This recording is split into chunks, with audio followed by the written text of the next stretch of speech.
Eu quero falar algo. Pode Fala parecer só. muito incomum, mas nem todos os problemas financeiros têm a ver com feitiço, pessoal. Não, ganha. Homem deve falar quanto é que ganha, sim ou não. O salário da mulher só dela ou vai pular. Como é que você está vendo a situação? Para mim, o homem é obrigado a falar o quanto ele ganha para sua mulher. Ponto. Por quê? E toda mulher que não sabe o salário do seu marido, ela deve se questionar se está nessa relação. Fazer os Pra outros duvidarem de... todo e qualquer casal, não importa onde ele estiver, não importa se um não trabalha, mas o objetivo tem que ser rico. Gente boa, sejam muito bem-vindos ao Sem Sentido com Tutilene. Nós hoje vamos falar sobre finanças, vamos falar sobre dinheiro. Porque você não pode nascer toda hora, toda hora tá ligado, tem uma urgência, me empresta só dinheiro. Você tem mulher, tem marido, toda hora traça um projeto, nunca consegue realizar. E depois nós começamos a falar assim, não, tá a me bruxar, não. É possível gerir bem as finanças. E por isso hoje, no Sem Sentido com Tutilene, eu convidei o próprio Tutilene para falarmos Me convidaram no meu próprio podcast. Lhe convidei no próprio podcast dele para falarmos um pouquinho sobre finanças familiares. E eu, claro, no meu papel também falarmos sobre o impacto emocional de quando se gere mal o teu dinheiro. Para quem não me conhece, eu sou Eulália Monteiro, mestre em Psicologia Infantil e Adolescente, mestre em Direito, licenciada em Direito, aquela parte que vocês sabem que tem que vir um pouco, talvez só assim por um bocado de respeito. Pronto, criadora de conteúdo 17 anos e eu estou aqui para entrevistar o Tutilene no próprio programa dele. Tutilene, é como se apresenta mesmo para o teu próprio público. Presente no meu próprio podcast. Pessoal, eu sou o Tutilene, então. Sou engenheiro informático e sou apaixonado por tudo que é finanças pessoais e finanças coletivas. Quando falo de finanças coletivas, estou a falar de relações entre pai e filho, relação entre mulher e marido. Aquela história do homem declara dinheiro, quem paga quem. Exatamente. E que é o que nós vamos falar aqui hoje. Eu vou mostrar, ou vamos aqui desvendar. Vamos, na verdade, dizer que, olha, eu quero falar algo. Pode parecer muito incomum, mas nem todos os problemas financeiros têm a ver com feitiço, pessoal. Não, mas estou já a começar logo no ponto quente. Porque, nem porque todos os problemas financeiros têm a ver com feitiço. Nem sempre é a vizinha que tá a feitiçar, nem sempre é o avô, aquele teu amigo que está a levar o teu amigo para ir gastar o dinheiro com as, entre aspas, não fala. PUTA. Não fala nada. Assim. Não sou letra. Mas pronto, se vamos falar de finanças, é importante também saber se você faz o que da vida. Não, tipo, não tem... Tu tens Sim, o que da vida. Vou passar aqui o meu testemunho, pessoal. De A a Z. Como Mas é antes que queremos... tudo aconteceu na minha vida. Porque eu também já tive os mesmos problemas. Quer culpar tio? Não podemos... Olha, eu já passei por várias dificuldades financeiras. E será que podemos já passar agora para o... Eu ainda quero saber primeiro o que você faz da vida. Quer ser como é com calma. Eu hoje sou engenheiro informático. Sou engenheiro informático e nas minhas horas vagas eu faço programação informática e me interesso assim em assuntos relacionados a finanças, investimentos são as duas principais atividades que eu tenho assim no meu tempo livre. Olha, só assim para generalizar um pouco, nós vamos falar um pouquinho aqui hoje nesse podcast sobre o impacto das finanças na saúde pessoal e familiar, né? Como já introduzimos. E aqui queria saber do Tutilene. Tutilene, o que você considera que são hábitos não saudáveis? Primeiro, individualmente, no próprio seio da família, se nós quisermos que a vida corra bem. Primeiro, qual é a importância do dinheiro na tua vida? Vamos começar daí. num mundo como este, muito capitalista, onde tudo tem que ser com dinheiro. Mas tudo? Tudo tem que ser com dinheiro. O amor já não paga nada. Até amor agora para ter tem que ser com dinheiro. Okay. Se hoje você não tem, no meu ponto de vista, se tu hoje não tens um estado financeiro, uma saúde financeira saudável, tu és limitado a várias coisas que a vida pode lhe oferecer. E uma dessas coisas é o amor. Infelizmente. Vocês concordam? Acho que está a exagerar, mas pode ser contraintuitivo, mas hoje em dia, para tu encontrares o amor da tua vida, tu tens que apanhar táxi até o lugar onde o futuro amor da tua vida frequenta. Ok. Estás a ver? Pronto. Então, só o primeiro passo, você já precisa ter dinheiro para encontrar o amor da tua vida. Exatamente. Por exemplo, assim, quando foste para Portugal... Se você estiver em Portugal e o amor da tua vida tiver em Angola, tu tens que ter dinheiro para apanhar voo. Já entendemos, mano. Até lá. Até aqui já entendemos. Mas, indo já para o assunto, quais eram para ti? Você disse que já teve dificuldades financeiras. Como é que você fez? Quais são os hábitos considerados nocivos para quem quer ter finanças organizadas? Olhando um pouco para a tua experiência. Olhando para a minha experiência, eu vou mais falar da minha experiência quando eu era estudante. Ok. Eu, quando era estudante, tinha uma boa bolsa que me permitia eu viver do dia 1 até o 31 sem nenhum problema. Até que eu comecei a frequentar, por exemplo, as festas, as discotecas. Durante a minha escola de engenharia, eu às vezes ia assim para Kizomba e tal. E às vezes numa só noite eu podia gastar 100 euros. Oh. Estás a ver? Yeah. E 100 euros para um estudante equivale para um trabalhador gastar 500 euros numa noite. Estás a ver?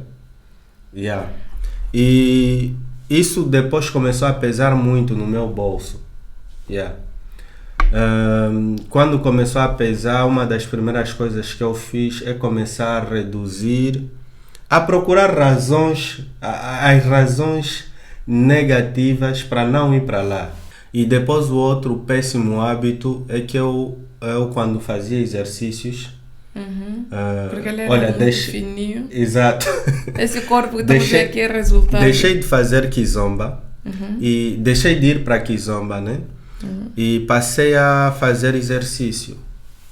É um bom hábito, mas só que depois se transformou num péssimo hábito no sentido de os gastos que eu estava a fazer enquanto ia ao ginásio para manter o corpo saudável equivaliam aos gastos da Kizomba. Até ultrapassavam, porque eu depois comecei a consumir tudo bio. Quem vive na França e consome tudo bio? Yeah. Comecei a consumir muita coisa bio, então aquilo explodia completamente o meu budget, o meu orçamento mensal, estás a ver? Já aconteceu de chegar, bem, você estás aí na época dos dias 15, 20, não tens dinheiro e precisaste emprestar para alguém? Já. Tem uma vez que eu fui para uma cidade e o que aconteceu? Me disseram que a bolsa havia algum problema, não me lembro exatamente o que era, mas eu tive um problema na recepção da bolsa naquele mês e eu já estava no negativo. Estás a ver?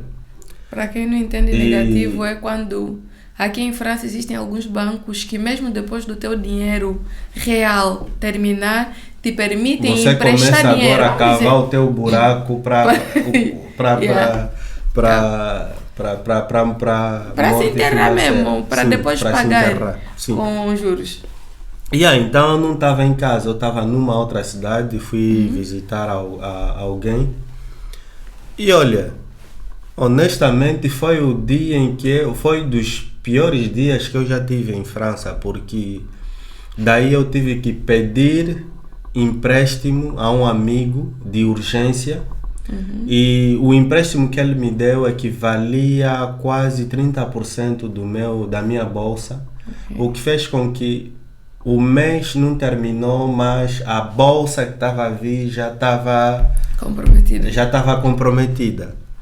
Então isso me fez refletir muito até eu começar a pensar seriamente em tudo que é boa gestão financeira, saúde financeira. Comecei a estudar, porque eu sou uma pessoa também que é muito curiosa. Quando tenho um problema, procuro realmente resolver através de estudos, procurar outras pessoas que já tiveram os mesmos problemas que eu, ou que estão a enfrentar os mesmos problemas que eu, tanto na internet quanto no mundo físico. Em termos, vamos aqui olhar para a questão emocional. Quando você fazia gastos que não devia ou gastava mal o dinheiro, qual era o impacto emocional que você tinha? Eu não cheguei nessa fase terminal, mas já tive um pouquinho a sensação de ter... Não chegaste? Como é que você sabe que não chegou lá nessa fase? Na fase em que você cai em depressão? Não estou a me referir necessariamente em cair em depressão, mas como é que você sente? Olha, tens que pagar alguma coisa, o dinheiro não chegou porque você gastou mal. Como é que você se sentia? Em termos emocionais, triste, alegre, mais motivado, sem motivação? Sem motivação. Por exemplo, nos estudos... Muita ansiedade. Muito estresse pontual, muita insônia. Então você fica desesperado em querer chegar no mês em que você vai receber o teu salário. Você pede para Deus avançar os dias rapidamente. E rapidamente, para você poder chegar no dia em que você vai receber o salário e assim então liquidar as tuas dívidas. Por exemplo, que é o negativo.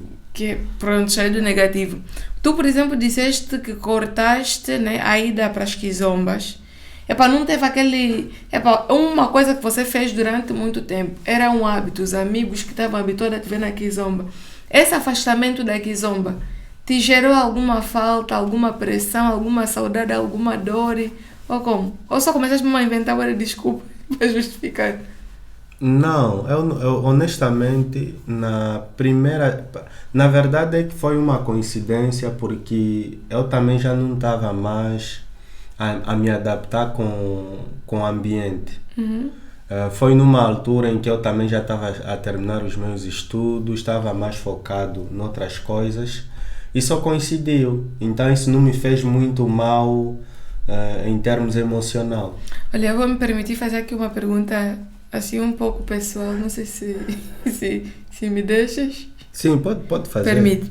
Eu sei que quando tu estavas a terminar a tua formação, né, o teu mestrado, estou a falar mestrado, a escola de engenharias, tu engravidaste. Esse período coincide com a época que saíste da quizomba?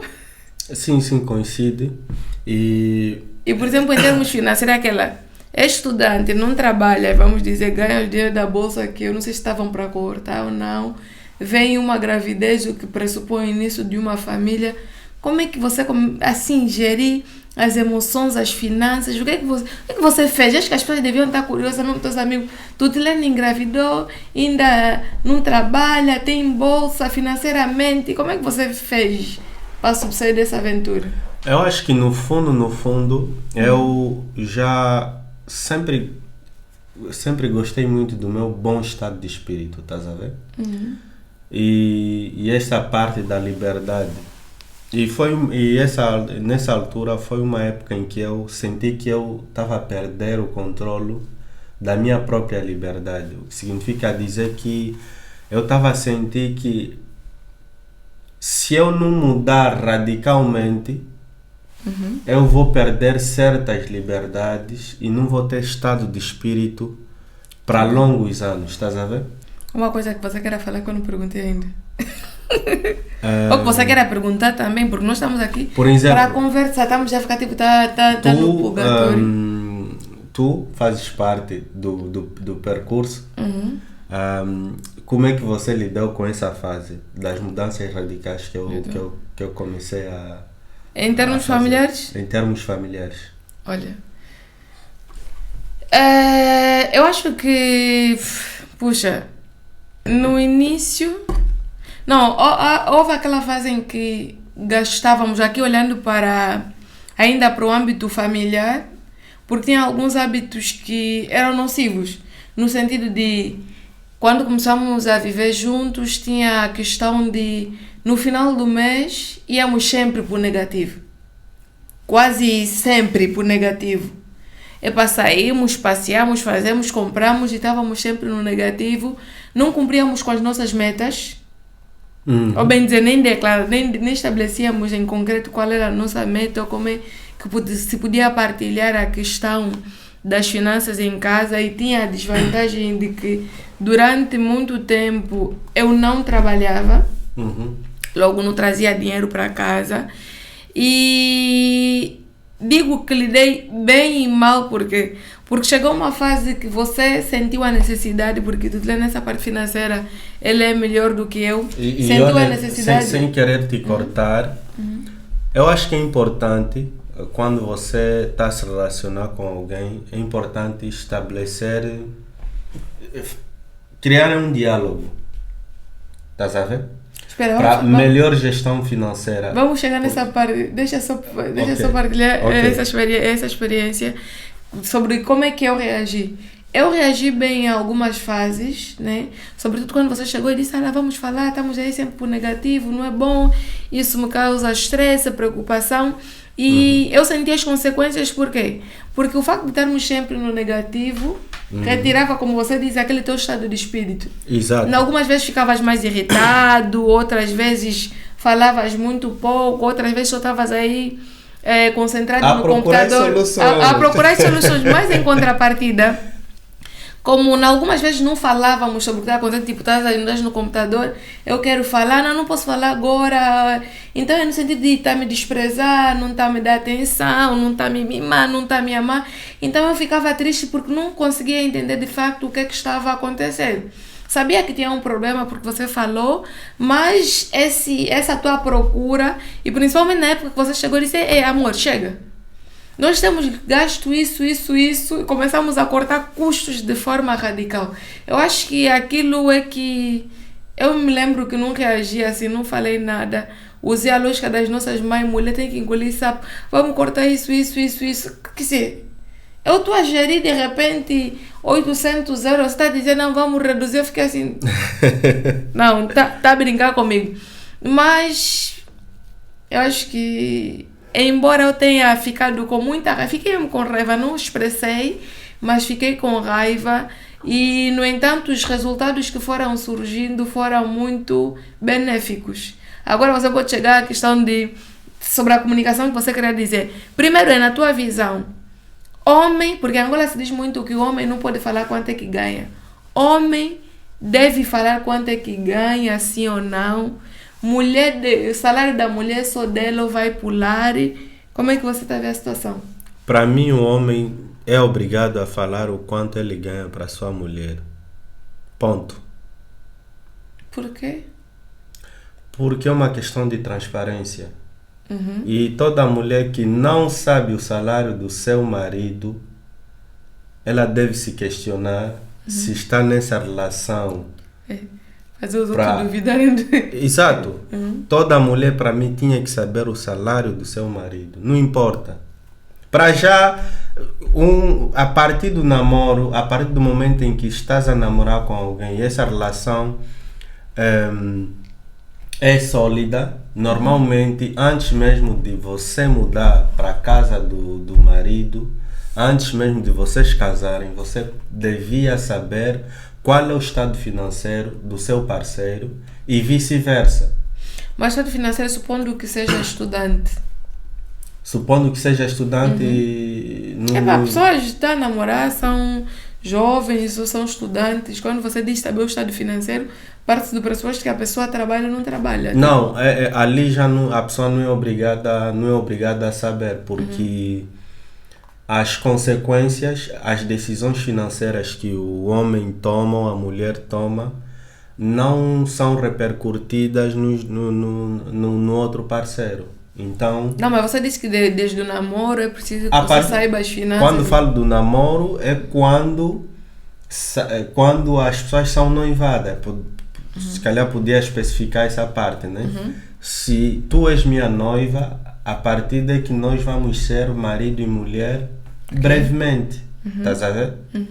Mas se nós estamos a começar um namoro e vamos desculpar, mas existem aqueles namoros em que às vezes a conclusão não é necessariamente o casamento. Eu acho que você não é obrigado a revelar, não és obrigado a incluir a outra pessoa nas tuas decisões financeiras. Aí entende-se. Ontem disseste uma frase que para mim foi muito interessante. A escolha da mulher é uma decisão financeira. O que é que isso quer dizer? Sim, porque a mulher que você vai escolher futuramente, se ela não tiver um bom mindset financeiro, se ela não consegue se sincronizar contigo, automaticamente você não vai muito distante em termos financeiros. Você não vai conseguir evoluir em termos financeiros, porque tu, quando estás com alguém que tem uma visão completamente diferente em termos de gasto, em termos de economia, em termos de projetos financeiros, você vai estar a caminhar sozinho. Estás a ver? E a outra pessoa vai te servir mais, vai ser mais um peso para ti do que necessariamente uma ajuda. Estás a ver?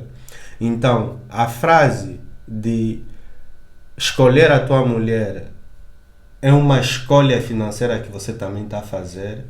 Na verdade, quer dizer mesmo isso. Que a tua mulher é alguém que pode te ajudar a alavancar as tuas finanças, ou alguém que pode completamente destruir as tuas finanças, estás a ver? Tu respondeste a minha pergunta sobre se o homem deve ou não falar.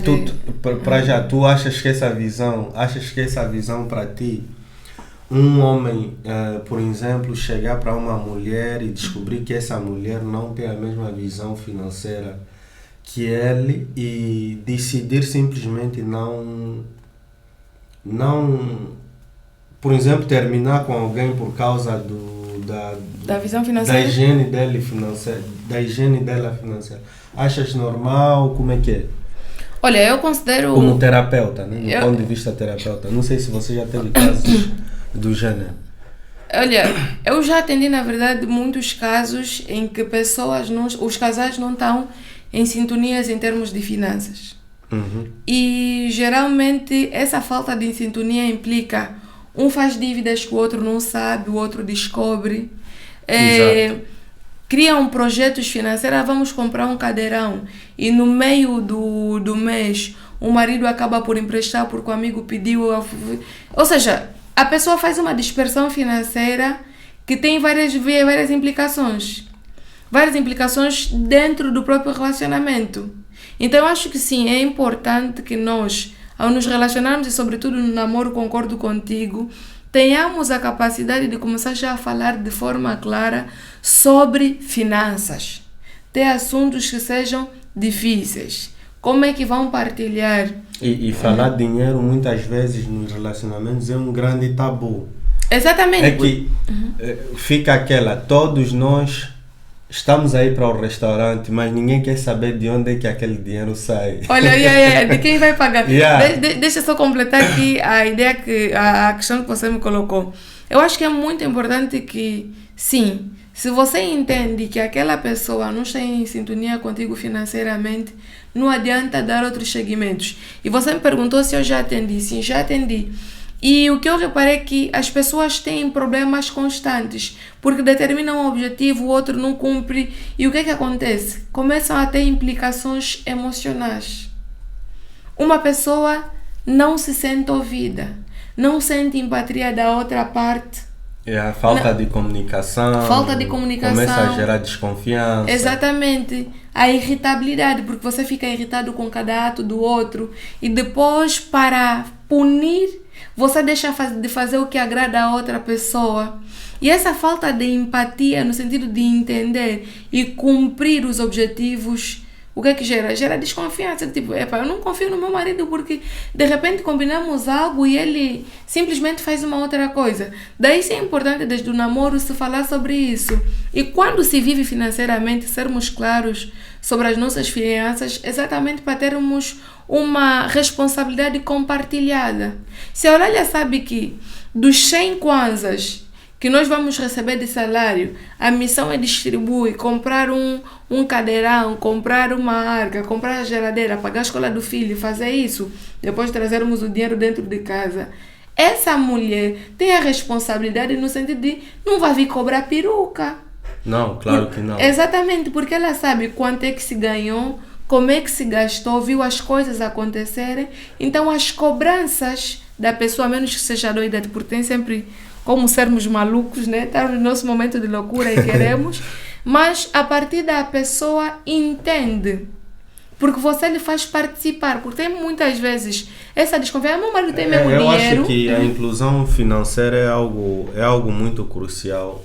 Aí você tocou num ponto que é a mensagem que eu gostaria, é uma das principais mensagens que esse podcast devia passar. Espera passar, né? Porque nem todo mundo entende da mesma forma.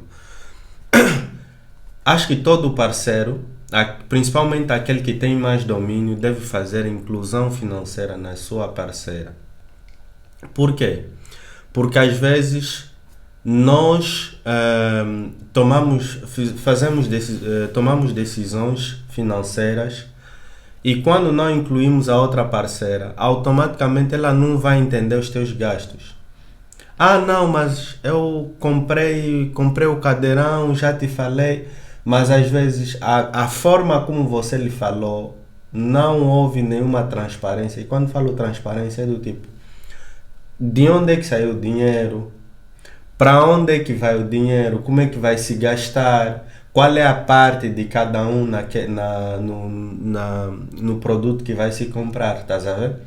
E por exemplo... E isso, só sendo transparente dessa forma, você já resolve quase 80% dos problemas ligados a problemas financeiros entre casais, principalmente. E eu incluiria ainda, você resolve problemas emocionais também. Por quê? Porque a partir do momento que a tua parceira não sabe quanto é que você ganha, o que é que você recebe, quando você sai e compra alguma coisa, a partir daí ela desconfia e ela acha que tem sempre mais.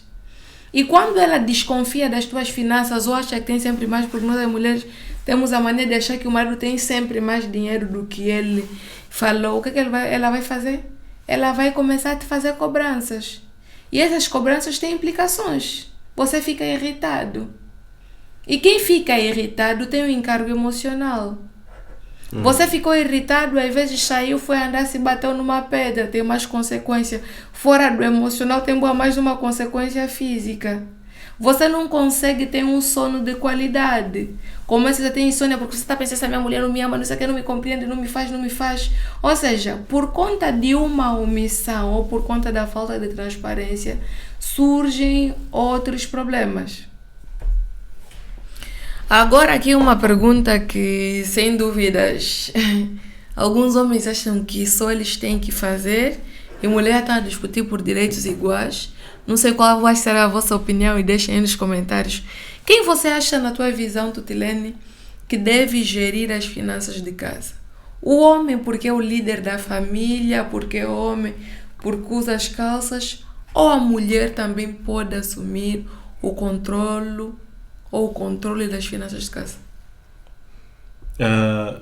Para mim, quem deve gerir as finanças tem que ser aquele que tem melhor entendimento das finanças de casa, dos gastos que se faz, das entradas e das saídas, e que consegue garantir que no final do mês há sempre economia e há sempre segurança financeira. E isso não tem nada a ver se tu és o cabeça de família ou se tu não és o cabeça de família. Não te tira a cabeça. Eu acho que os dois têm que sentar e serem primeiro, cada um ser humilde e sermos transparentes o suficiente. Okay. E confiarmos na outra pessoa. Quando me refiro na humildade, quero dizer que, olha, eu tenho que reconhecer, embora eu seja o homem, cabeça da família, se eu não tiver bom relacionamento com o dinheiro e eu sei que a minha mulher tem uma boa gestão financeira, então faz sentido eu lhe delegar essa taxa. Não há problema nenhum. Isso não vai te cortar a cabeça do lado. Exatamente. Mas o problema é que um dos problemas que eu vejo muito é, às vezes o homem, ele não sabe gerir muito bem as suas finanças pessoais e decide gerir as finanças da família. Estás a ver? Pelo simples fato dele dizer, não, quem manda aqui sou eu, então quem deve gerir as finanças sou eu. E o que é que você tem como consequência? Uma família toda que não sabe gerir as suas finanças. Uma família toda que todos os meses tem problemas conjugais, tem problemas domésticos, violências domésticas, marido que bate porque como não tem mais dinheiro e a mulher não cozinhou ou não meteu aquele ingrediente que ele adora tanto, então ele passa para agressão. E o que acontece? Violência, estresse emocional.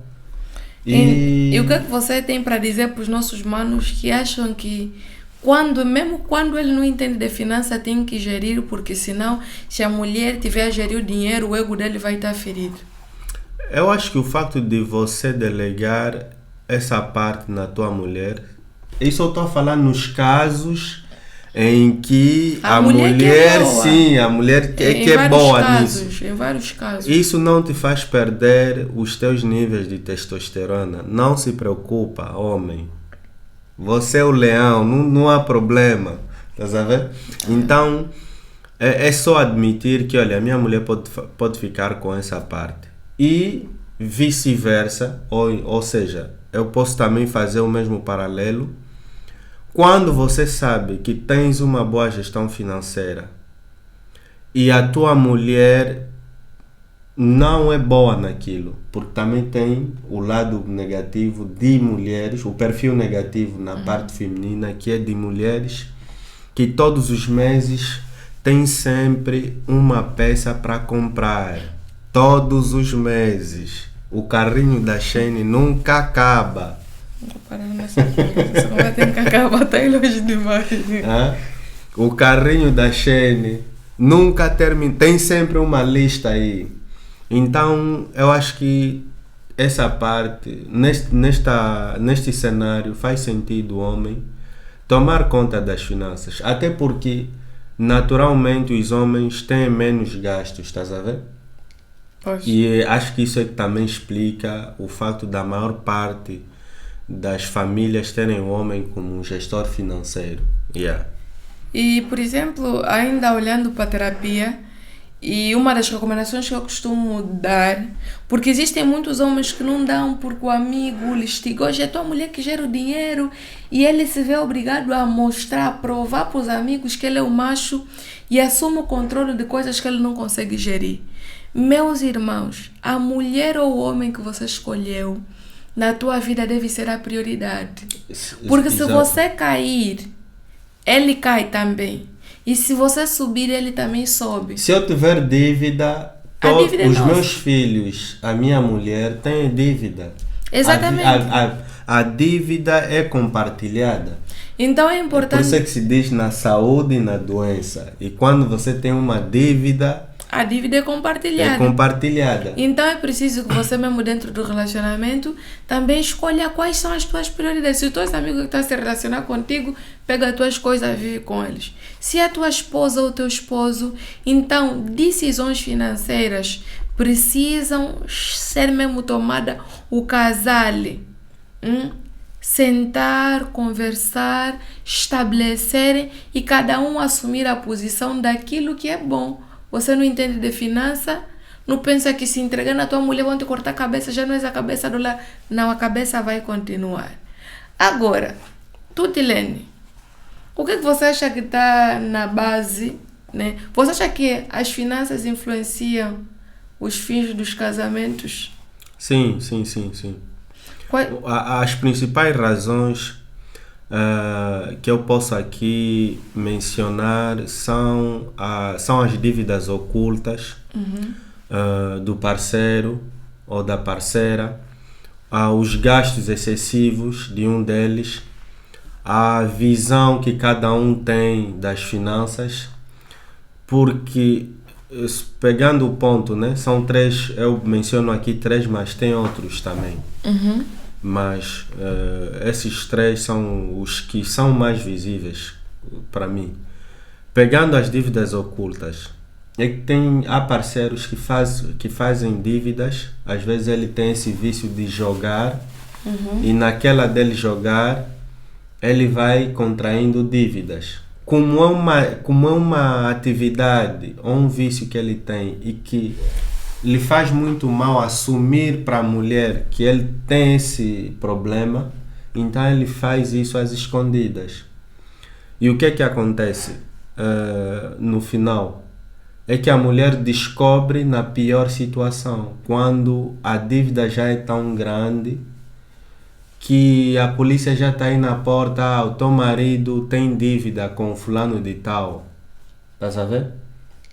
Então isso é uma das principais razões que faz com que os casais se separam. Estás a ver? Os gastos excessivos. Quando falo dos gastos excessivos, na parte, por experiência, nos homens, às vezes os homens, principalmente aqueles que estão a gerir, estão a fazer a gestão financeira, mas que não têm uma boa inteligência financeira, uma boa educação financeira, o que é que eles fazem? Já vamos falar depois saem sobre o que é boa educação financeira. Exato. Saem, por exemplo, para festa, gasta todo o dinheiro e depois chega em casa, cria um montão de explicações para a mulher de onde é que foi parar o dinheiro, e o problema continua assim sucessivamente, os meses vão passando sempre com os mesmos problemas, até que a mulher cansa dos tantos problemas que o homem cria e divórcio.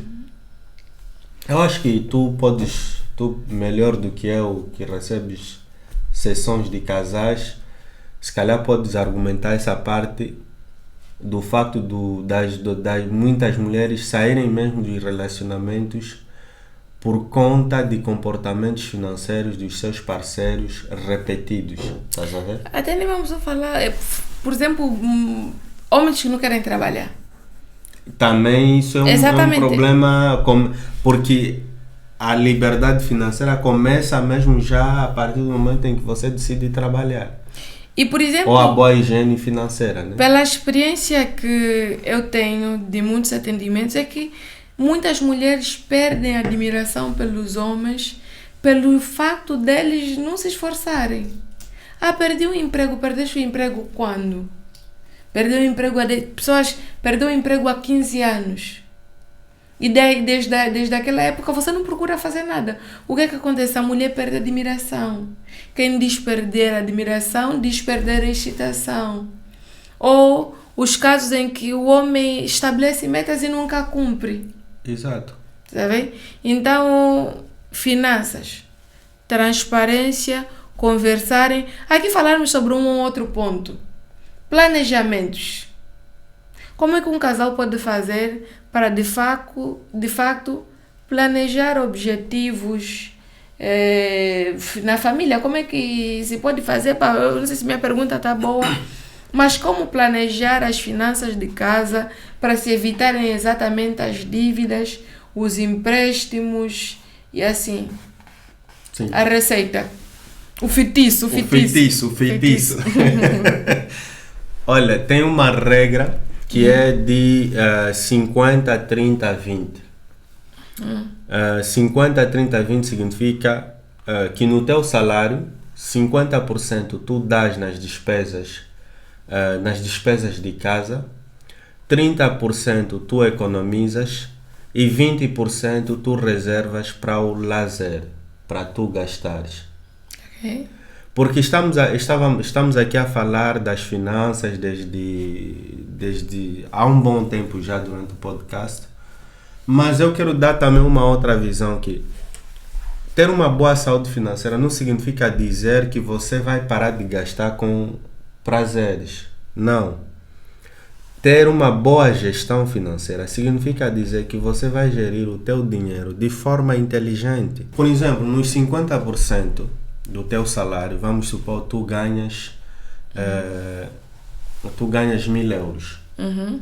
Ok. Nos 1.000 euros, tu tiras 500 euros para pagar as suas contas. Vamos dizer, pagar o teu aluguer, comprar a comida, comprar... se tens filho, comprar, suprir as necessidades dos teus filhos. Tudo isso está incluído nos 50%.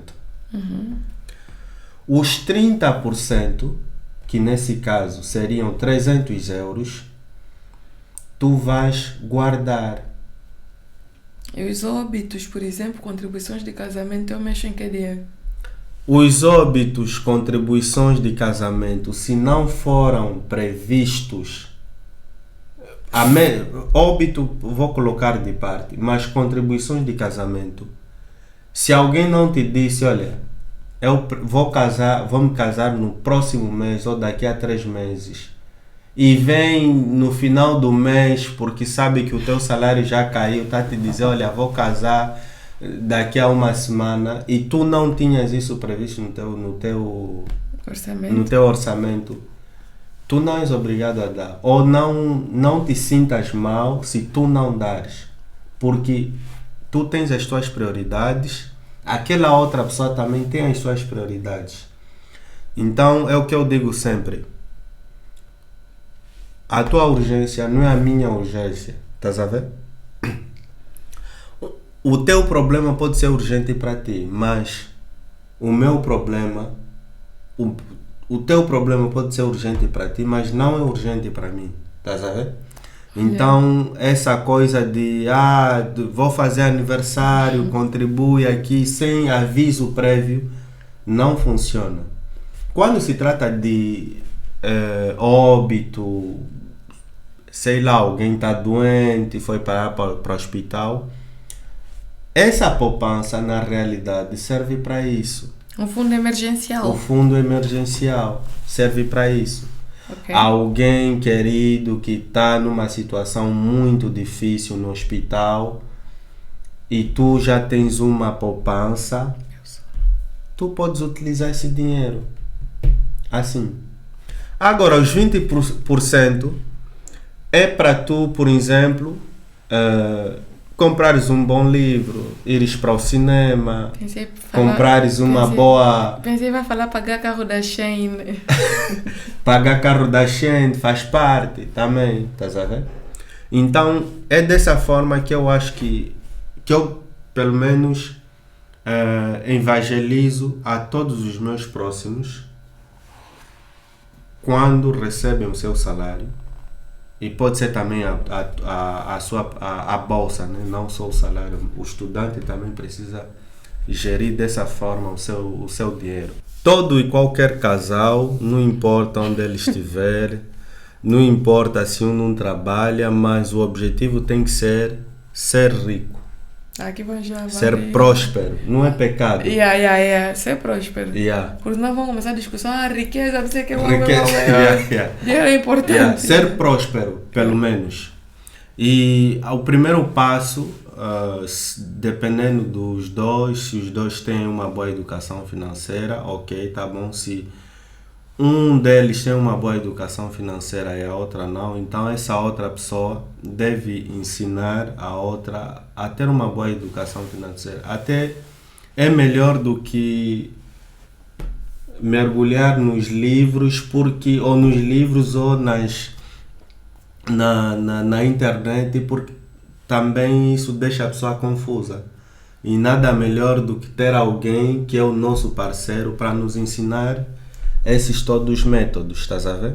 Então, a educação financeira é o primeiro passo.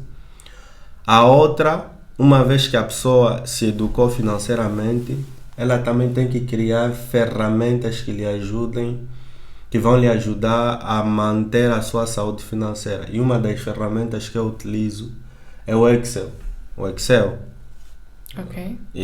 Eu literalmente pego o Excel, coloco todas as listas dos produtos que eu consumo, dos serviços que eu consumo, Consumo, perdão, né? consumo. É consumo. Perdão, é consumo. Português aqui então em França foi já muito tempo. Eu é folha, fala agora. Então, nesta folha Excel, tu tens essas listas, os produtos que você consome, o teu aluguel, o preço, meter mesmo a lista, o preço e as pessoas que dependem de ti, os gastos dela. Por exemplo, eu tenho a minha filha, coloquei também o nome da minha filha e todos os gastos que ela tem. E a forma de organização vai depender de ti, porque no final é só para tu seguires, anotares, teres algo por escrito, né? Ok. E uma vez que você tem essa planilha, você vai poder monitorar os teus gastos, a tua vida financeira. E com o teu parceiro, você vai poder então entrar numa fase de planeamento financeiro. Objetivos a curto e longo prazo. Estou a falar de viagens que queiram realizar crédito de casa, comprar carro.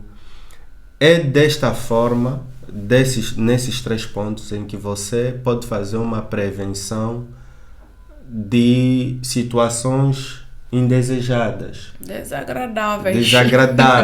Estás a ver? Te bater em porta e levar em botija. E se tiver alguém que tiver interesse na ferramenta que eu utilizo, no Excel que eu utilizo, podem comentar aqui, eu vou disponibilizar a folha Excel que vocês também poderão utilizar gratuitamente, pessoal. Não vou cobrar ninguém.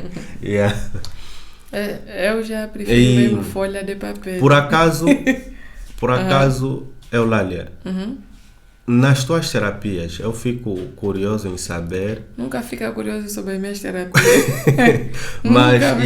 mas é algo que... Como é que você começa a notar que um casal está a ter problemas, está a ter sinais de que os problemas que eles estão a te apresentar, são na realidade ligados a problemas financeiros? Eu, na verdade, não noto só, eu mesmo questiono. Geralmente, se uma pessoa vem ter comigo em sede de terapia, eu procuro saber todas as áreas. Desde a sexual, como é que vai o envolvimento, como é que vai a atração. Procuro entender um pouco como é que funciona as finanças familiares, para compreender se o casal tem conseguido realizar as despesas básicas, se tem tido lazer, se falta lazer, se tem planos em comum. Na verdade, eu pergunto mesmo. Faço perguntas para procurar ter um diagnóstico exato. E eu percebo, ou me apercebo, nesse caso, que existem problemas financeiros, ou algumas vezes nem é falta de dinheiro, mas má gestão financeira, quando, por exemplo, acha que não pode ser claro sobre as finanças, porque senão o outro vai pedir, por exemplo, né? Aí tem um red flag, procuro entender como não fala porque, como nós dissemos no início, a transparência no lar é importante por conta da responsabilidade compartilhada financeira. Então, se me diz que eu não declaro todo o meu salário, já há um red flag. Okay. E depois perguntar quais são as vossas metas, o que é que vocês planearam realizar nesse mês. Quando a pessoa me diz, metas, nós não planeamos nada, nós não temos nada, o que é que vai fazer com o teu salário? A gente gasta, a gente gera, então é igualmente um red flag de que aí é um problema. Geralmente eu oriento no sentido de é importante que você senta com a tua parceira, ou é importante que vocês sentam quando é o caso de terapia de casal e vocês definam primeiro quais são as vossas prioridades familiares. Todo mês, o que é que vocês fazem todos os meses? E as pessoas ajudam, nesse caso, a determinar despesas fixas, despesas variáveis e ajudar a construírem metas comuns. Porque há pessoas que estão a se relacionar e não determinam metas comuns. Cada um quer realizar projeto, porque muitas vezes são pessoas ambiciosas, só que se esquecem do comum. Se o comum não estiver a funcionar bem, o pessoal também não funciona. Então trabalhamos também na questão do estabelecimento de metas familiares. E quando não existe metas familiares, também é um sinal de que aqui, em termos financeiros, digo metas nesse caso financeiras, não têm casa, vão ter uma casa, não falam sobre casa, não estabelecem, não sabem de onde vai vir o dinheiro da casa, temos aqui um red flag. Então também esse aqui é um dos indícios. E outra coisa é quando um atrasa em cumprir as suas responsabilidades para suprir coisas de belo prazer. Estavas com dinheiro da renda, de repente passaste na loja, havia uma promoção, por exemplo, já houve um caso assim. O rapaz tinha que pagar o dinheiro da renda, mas de repente disse que teve uma promoção de uma loja que ele gostava, comprou e ele disse, olha, ela tinha que entender aquilo, não podia, não sei o que, não tinha como adiar. E aí você fazer a pessoa entender que o teu prazer individual não deve prejudicar a família. Pelo que tu estás a dizer, eu acho que é muito importante, pessoal, vocês terem uma boa gestão financeira. Também inclui o fato de você saber controlar as suas emoções. Exatamente. Porque se você não sabe controlar as suas emoções, você vai acabar gastando sempre que você sai de casa. Sempre que você colocar o pé fora de casa, o teu bolso dispara. E o que tu acabaste de explicar me leva a pensar muito nessas pessoas, estás a ver? Que não tem a gestão, não tem um bom controle das emoções, estás a ver? E, por exemplo, quando eu disse que nós trabalhamos em procurar estabelecer metas, estabelecer objetivos, se esforçarem o máximo para cumprir, é exatamente, está relacionado exatamente a isso. Se o casal não estabelece metas, cada um gasta como quer, surgem problemas por conta do problema financeiro. Um fica irritado e quando ele sai, ele quer desanuviar. E muitas vezes as pessoas querem desanuviar comprando. No entanto, se resolverem esse problema financeiro, ele sabe, não, paguei o que tinha que pagar. Tive o meu fundo de emergência, como nos explicou aqui o Tutilene, os meus 30% para o fundo de emergência. Eu quero gastar com prazer, mas consciente. Eu não estou a gastar nem porque estou triste, nem porque estou muito alegre, mas porque eu planeei. Então, o domínio das nossas emoções passa igualmente por criarmos ambientes e adotarmos comportamentos que vão nos influenciar positivamente. Exato. Por exemplo, não sei se já aconteceu contigo na infância, quando você tira o dinheiro da tua mãe, para não utilizar a expressão roubar, e tira as 5 kwanzas, compra sambapito gelado, o que é que você faz? Você é obrigado a comer todo aquele gelado ou sambapito na rua. Porque sabes que se chegares para casa vão te perguntar, isso compraste com o quê? Isso fizeste o quê? Então muitas vezes você pode acabar por aumentar o teu peso por querer tapar um buraco teu. Daí dizer, não, eu vou adotar comportamentos que sejam saudáveis para mim, vou pedir 10 kwanzas ou 20 para minha mãe para comprar um doce. Mas eu só vou usar aquele doce, em vez de roubar 100, usar todos os doces num dia e ter os problemas de saúde. Então é mesmo importante o casal daqui falar também sobre a comunicação transparente. Falar sobre dinheiro de forma clara. Declarar mesmo ganha quando. Nós já falamos sobre isso, mas só para resumir. E nós, por exemplo, nós falamos muito sobre a relação entre os dois, né? Mas tem também os filhos. Com os filhos também a dinâmica é uma outra. Se os pais não são claros com o filho sobre as suas finanças, o filho não vai saber lidar com às vezes em que eles não puderem suprir as necessidades, não vão poder lidar com o não, os filhos não vão poder lidar com o não dos pais. E muitas das vezes os filhos não conseguem entender isso dos pais porque os pais não são claros, não são transparentes em dizer, olha, as nossas finanças estão assim, embora eu acho que ali já a comunicação em relação aos números deve ser cautelar, né? Devemos ter cautela, porque está-se a tratar às vezes de um menor que certas coisas ele pode não ser ainda o suficiente maduro para poder digerir ou absorver essas informações, mas isso não significa dizer que nós não podemos ser transparentes com ele em termos de finanças. Eu queria dar um exemplo aqui. Não, eu disse, eu queria dar um exemplo. Pode dar o exemplo. Não, por exemplo, agora houve a rentrée escolar. Início da escola. Da escola da minha filha. E eu fiquei com a responsabilidade de comprar as roupas dela. Roupas, né? E ela às vezes me faz um pedido, mamãe, quero isso, quero aquilo.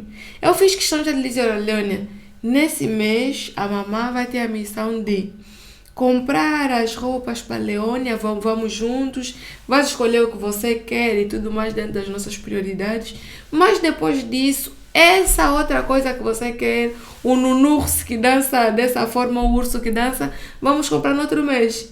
E quando às vezes vamos para a loja, ela, por exemplo, quer alguma coisa, ela mostra, mamãe, vem ainda ver isso. Via avó, ela gosta muito do via avó.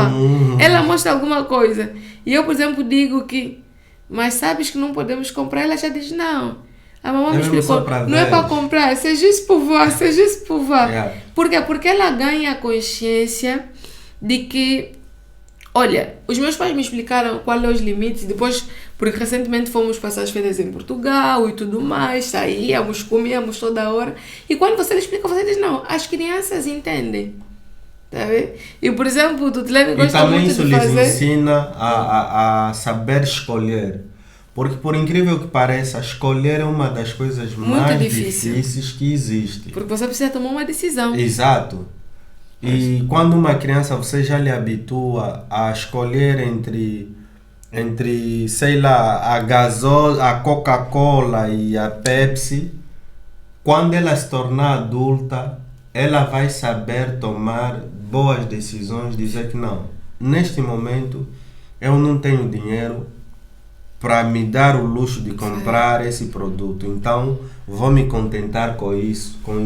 E, por exemplo, aqui, olhando para a psicologia infantil, poderíamos falar, por exemplo, dos pais que causam um apego defeituoso e que não geram autonomia nos filhos. No sentido de, o pai tem medo. Por exemplo, eu te vejo muitas vezes dar esrebuçado na Leona e diz assim, olha, eu quero que até amanhã esses rebuçados estejam aí, vou dar para você controlar. O que é que isso faz? Isso é, na verdade, lhe permite ela ganhar autonomia. Mas existem alguns pais que criam um apego defeituoso na criança. Como ele tem medo de alguma coisa, ele repercute esse medo na própria criança. Não podes fazer isso, não compra isso. Ou vamos fazer compras, o pai é que escolhe tudo da vontade dele. Exato. Tá vendo? Não dá nem a liberdade da criança de escolher o que ela quer, não é clara sobre o que podem e o que não podem, e tudo o pai é que quer decidir como é que vai acontecer. Exato. E não dá oportunidade à criança lidar com as consequências. Com as consequências. Exatamente. Por exemplo, é possível ter um apego saudável. Eu amo meu filho, eu lhe cuido, lhe mostro o caminho, errou, vai lidar com as consequências. Exatamente. Tá vendo? Mas tem aqueles pais que querem prevenir, não, o meu filho... Ou, por exemplo, hoje você me falou uma cena que a Leônia, quando saiu para brincar com as crianças. Tá vendo? Quando uma das crianças... Ela sentiu que as crianças não queriam brincar com ela. Então ela veio para mim com a cara já cabisbaixa, quase a chorar. Eu disse, não, olha, se elas não querem brincar contigo, tu podes brincar sozinha. Ela foi dar uma volta com a trotinete dela, voltou e disse, pai, vamos noutra... Como é que se diz? Parque. Vamos noutro parque. E eu achei essa reação dela muito excelente. Porque ela em pouco tempo achou uma outra solução. E aqui, por exemplo, quando eu falei sobre a questão do apego defeituoso, os pais que querem sempre proteger, a pai que vê o filho dela chorar, não chora, vai pedir desculpa nos teus amigos para brincar com ele, não. Se os amigos não querem brincar e teu filho durante a vida vai lidar muitas vezes com pessoas que não vão estar em sintonia, é preciso que você lhe ensine que quando os outros não querem, você não força. Exatamente. E aí a criança desde pequena aprende a decidir. Isso também vamos já levar para a escolha financeira. Quando você lhe explica quanto é que você tem, ou não precisa dizer o valor, para não começar a se sentir herdeiro, mas o que você pode e o que você não pode, acontece muitas vezes, Leônia, quero o sapato rosa, esse ou aquele. Escolheu esse e aquele já não pode. E a criança aprende a tomar essa decisão já desde cedo. Desde cedo. Então o casal conversa de forma transparente, mas também deixam claro nos filhos sobre o combo. Olha, qual é a tua situação financeira atualmente? Como é que você te avalia? Como é que te avalias financeiramente? Atualmente, então, comparando antes e depois. Eu agora estou numa situação financeira tranquila. Não digo tranquila de ter muito dinheiro, porque vocês gostam de confundir. Mas tranquila no sentido de... Não, quando falo... não, estou a explicar só. Eu entendi a tua pergunta. Só estou a explicar para o povo, para não pensar, olha, dá só um patrocínio. Não, mas quero me referir no sentido de... Tranquila, porque antes... você recebe o salário e só quando você recebe o salário começa a planear o que você vai fazer com o dinheiro. Vais para a loja comprar você fez uma não fez uma lista, vais para a loja na tua cabeça, quero comprar tênis, chegas na loja, compra sandália. Tá bem? Então vou comprar em virtude daquilo que eu, pelo olhar ou pelas emoções, senti que é prioridade. Mas atualmente me sinto tranquila, porque eu estabeleci desde já uma lista de prioridades. O que eu quero para o próximo mês? Depois de cumprir a minha parte dos 50%, não é 50% das contas porque nunca vou aceitar, mas 50% da minha responsabilidade familiar. Cumprir a minha responsabilidade familiar, ok. Vou olhar para os 30% do fundo de emergência, e não é emergência para coisa que não tem nada a ver, meto, e tenho os meus 20% para o carrinho da Shein. Para o carrinho da Shein, bazar, apaguei-se, mas para me ter prazer.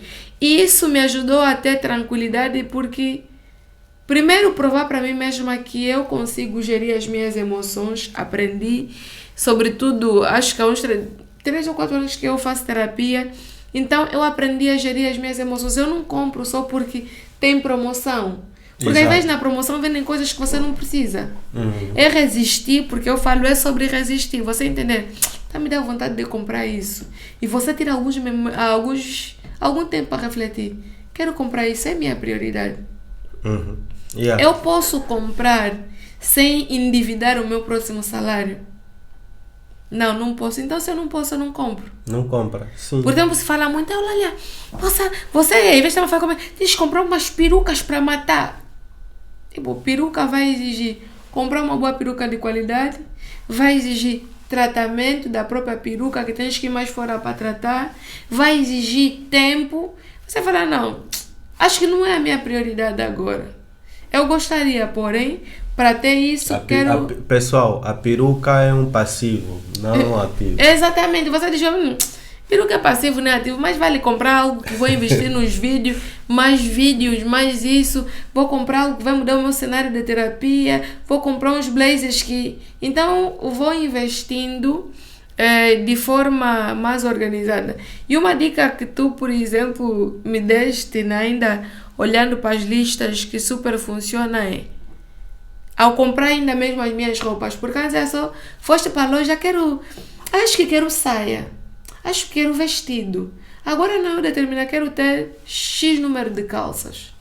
Determino a quantidade, determino as cores, determino os tecidos E eu não tenho lista do Excel, não posso vos mentir, mas vou no meu papel, nos meus papéis e digo não. Sim, pode não ser uma lista, pode não ser o Excel, mas um caderno onde você aponta os teus desejos para o próximo mês, não é um problema. E aí eu vou lá, não, já comprei a calça dessa cor, dessa cor, dessa cor, dessa cor. E quando eu cumpro aquilo que era essencial, eu vou para o outro passo. Não, agora eu vou estabelecer essa meta. E me ajudou a organizar. Você deixa de... Porque aí você vai tirar a roupa. Porque eu tive que tirar minha roupa. Tem tanta roupa, mas... Quando é que vais usar isso? Daqui a quanto tempo? Então acho que hoje me sinto no final tranquila. Você acaba acumulando muitas coisas que você nem usa no dia a dia. Termina embora. Olha, antes de terminar, eu queria falar também de um outro assunto que eu penso que também devíamos passar nesse podcast, que é a questão das pessoas que dizem que não podem economizar ainda, ou não podem ainda estar assim, não podem, justificam sempre, não posso ter, eu não posso ainda economizar agora porque você sabe, eu não tenho o mesmo salário que o fulano.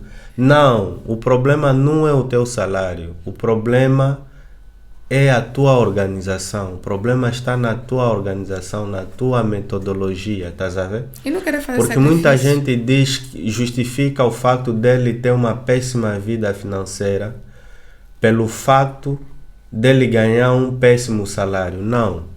Você pode ter péssimos hábitos financeiros ou até mesmo teres dívidas mesmo ganhando milhões. Quantas e quantas vezes nós ouvimos cantores, futebolistas que antes ganhavam milhões e milhões, mas uma vez que a carreira terminou, infelizmente terminaram também as massas, os amigos, os carros, os amigos, porque na verdade quando eles tinham dinheiro não aplicaram as prevenções e as soluções, que era a educação financeira, ter as ferramentas certas para gerir o dinheiro, não fazer gastos excessivos, mais do que aquilo que eles ganham. Um dos exemplos, eu pego o Mike Tyson, né? É mesmo assim. É um pugilista em todo caso. Ele ganhou muito. Chegou a ganhar 500 milhões de dólares. E como é que ele terminou? Muitas dívidas, falido, e teve que voltar a trabalhar para poder ganhar dinheiro. E por quê? Porque durante os anos, as vacas gordas, quando ele estava no auge da sua carreira, ele gastava em coisas completamente inúteis. Ele não precisa, por exemplo, comprou leão, Estava sentindo Adão. Comprou leão, comprou joias que ele nem usava. Dizem que às vezes tem um combate, na noite do combate conseguia, por exemplo, sei lá, de repente tirou um anel que custa não sei quantos milhões, pegou, deu num desconhecido. Um ganso. E ele é só um exemplo diante de vários exemplos, principalmente nos Estados Unidos da América. E o que eu quero passar com isso também é que mesmo que você tenha um salário muito baixo, você não pode se desmotivar para dizer que não posso, não vou começar agora porque vou esperar quando eu tiver um salário gordo, só assim que eu vou começar, mas vou começar mesmo bem. Não, começa mesmo agora, para quando você tiver um salário gordo, aí você só vai ter mais bênção, porque você já está preparado, tá a ver? Na verdade, quando você tem o salário mínimo, você tem a melhor época para te preparares para quando você tiver dinheiro, mais dinheiro, saberes lidar com essa tua nova vida, estás a ver? Olha, eu queria só tocar num ponto, como já estamos aqui em considerações, que é importante também para a nossa gestão financeira aprendermos a não resolver todos os problemas com dinheiro. E queria dar aqui um exemplo muito prático do que aconteceu quando eu comecei a criar vídeos.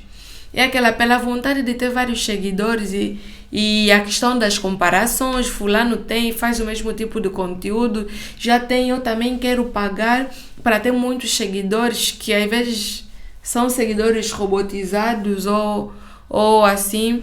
Então eu me vi já querer toda hora patrocinar, você quer patrocinar o vídeo para ter mais seguidores, para ter mais visualização. E eu lembro que na altura o Tutilene me chamou e disse assim, olha, você já reparou que começaste a gravar vídeos agora, não tens uma comunidade grande, os vídeos não te dão dinheiro e você está a gastar dinheiro, ou seja, estás a gastar tempo e dinheiro e ainda ficas insegura porque vais receber vários seguidores que você não sabe se vieram porque gostaram do teu conteúdo ou porque a plataforma em que você criou o conteúdo tem algum sistema de que quem promove lhe fazem crer que aquilo está a funcionar. E eu depois precisei parar e dizer, não, primeiro eu tenho que entender que o meu objetivo é partilhar conteúdo. Vou partilhar conteúdo porque gosto. Vou esperar crescer de forma gradual. E olha que ela, sem medo de errar, é a influenciadora digital angolana mais rentável de Angola.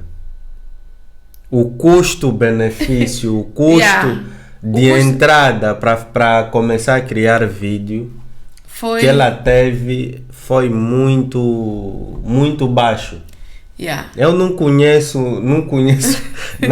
ninguém, não vejo ninguém a quem lhe custou tão barato fazer vídeo, criar conteúdo, distribuir vídeo e rentabilizar.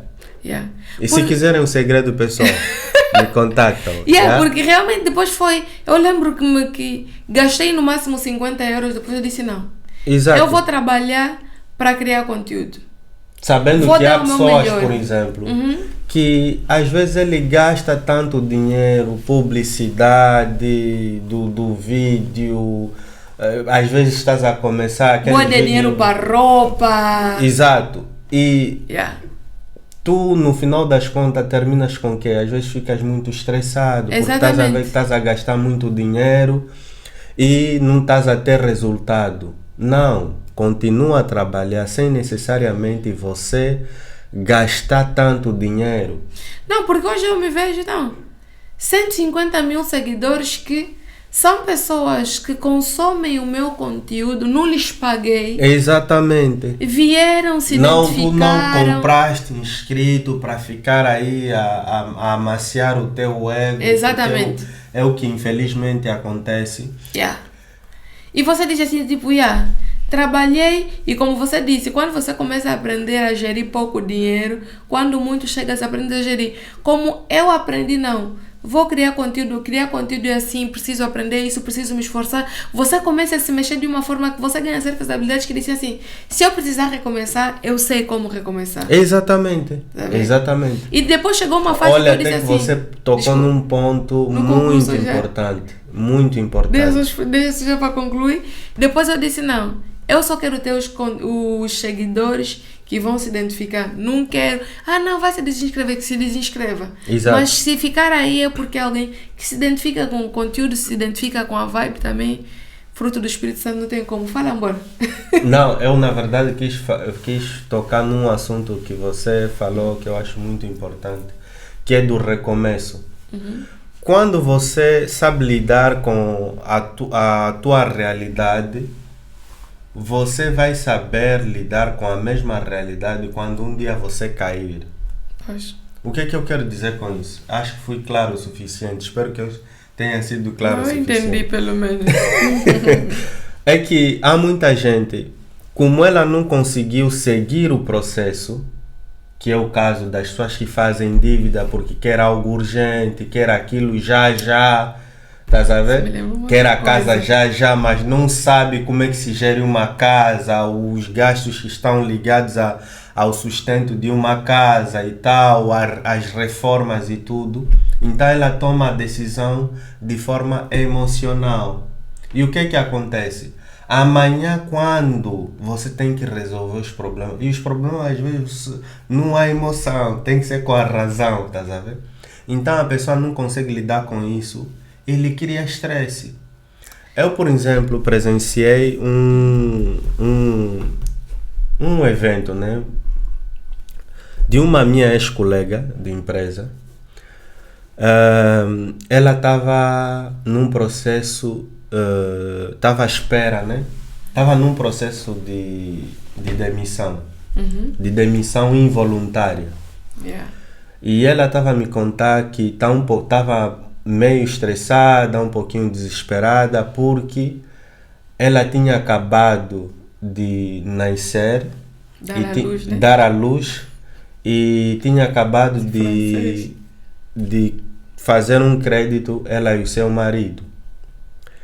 E o que é que acontece? É que nesse estado, se tu não preveniste, infelizmente você vai aprender da pior forma, estás a ver? Porque é uma situação em que você está fragilizado. E a perda de emprego são coisas às vezes que nós não colocamos na fórmula. Nós pensamos que o nosso emprego está ali até que a morte nos separa, mas faz parte também da fórmula do cálculo dos riscos. Porque não... Daí a importância de tu, naquele fundo de emergência, naquela formulazinha, naquela regrazita que eu mencionei, dos 50, 30, 20, aqueles 30%, quando você acumular durante vários meses ou vários anos, podem te servir para esse tipo de eventualidade em que você perdeu o emprego e utilizas aqueles 30%, aquele fundo de emergência para te aguentares durante esse todo o processo. Estás a ver? Porque não prevenir as situações não anulam as consequências. Não anulam as consequências, estás a ver? Assim. E nessa questão ainda que você tocou, de não se comparar e viver a tua realidade, né?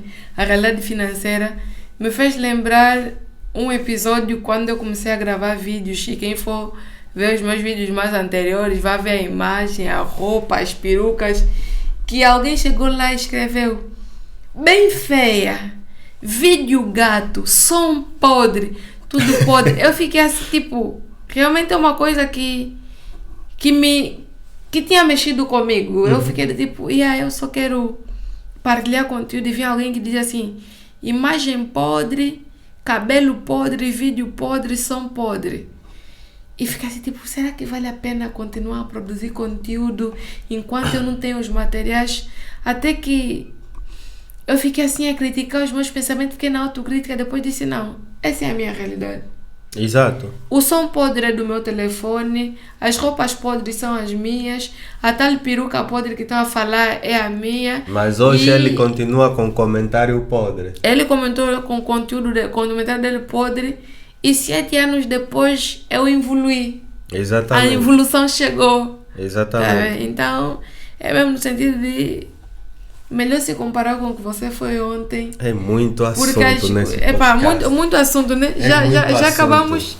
É muito assunto. Pessoal, se vocês quiserem uma segunda parte desse podcast, onde nós falamos de finanças pessoais e finanças coletivas, familiares, podem comentar nesse vídeo que nós podemos trazer uma nova conversa sobre o assunto, porque existem ainda muitos assuntos que nós não aprofundamos assim do jeito que eu acho que podíamos. Mesmo falar de dinheiro, como falar de dinheiro sem criar como problema. Falar de dinheiro, como falar de dinheiro com o teu filho, com a tua mãe, porque existe também os pais. Só falamos ainda do marido e mulher. Marido e mulher. Como explicar na tua mãe que o dinheiro que ela está te pedindo você não pode dar, mas compraste carro novo, compraste casa nova. Exatamente. Então comentam ali. Para todos que nos assistiram, muito obrigado pela vossa audiência. Sinceramente, foi um prazer. Do fundo do coração. Vai ser um prazer estar convosco no próximo podcast. Eu estou com sono, sabe por que a pessoa... Não, eu estou com sono porque eu cheguei às 21 horas e estamos das 21. Que horas são? Acho que são 2 e tal, 3 horas. Pessoal, o som não estava a funcionar. O som estava mesmo mal, mas vou te contar. Graças a Deus conseguimos. Vou te contar, eu fui no quarto. Peguei já a Bíblia, quebrei já todo o espírito Nico. E, eu queria, na verdade, agradecer pela vossa audiência e pedir para vocês se inscreverem no canal, partilharem com... Sem Sentido com Tutilene. E no canal Eulália Monteiro, podem procurar as minhas redes sociais que tem muito conteúdo bom. E para os casais, sobretudo, olha, a cumplicidade no nosso relacionamento gera paz de espírito. É preciso aprendermos a ter conversas difíceis. Exato. Desde problemas financeiros aos outros, porque quando nós temos problemas difíceis, mas com ânimo leve, encontramos soluções eficazes para realizarmos grandes coisas, e cumplicidade é importante. Casal unido, vamos já na parte do diabo, o diabo não tem espaço, família unida e bem-estar. Então, me sigam nas redes sociais. Para agendamento de terapia também é só irem lá, mais informações. E, Tchau, tchau, pessoal. Até o próximo podcast. Um forte abraço.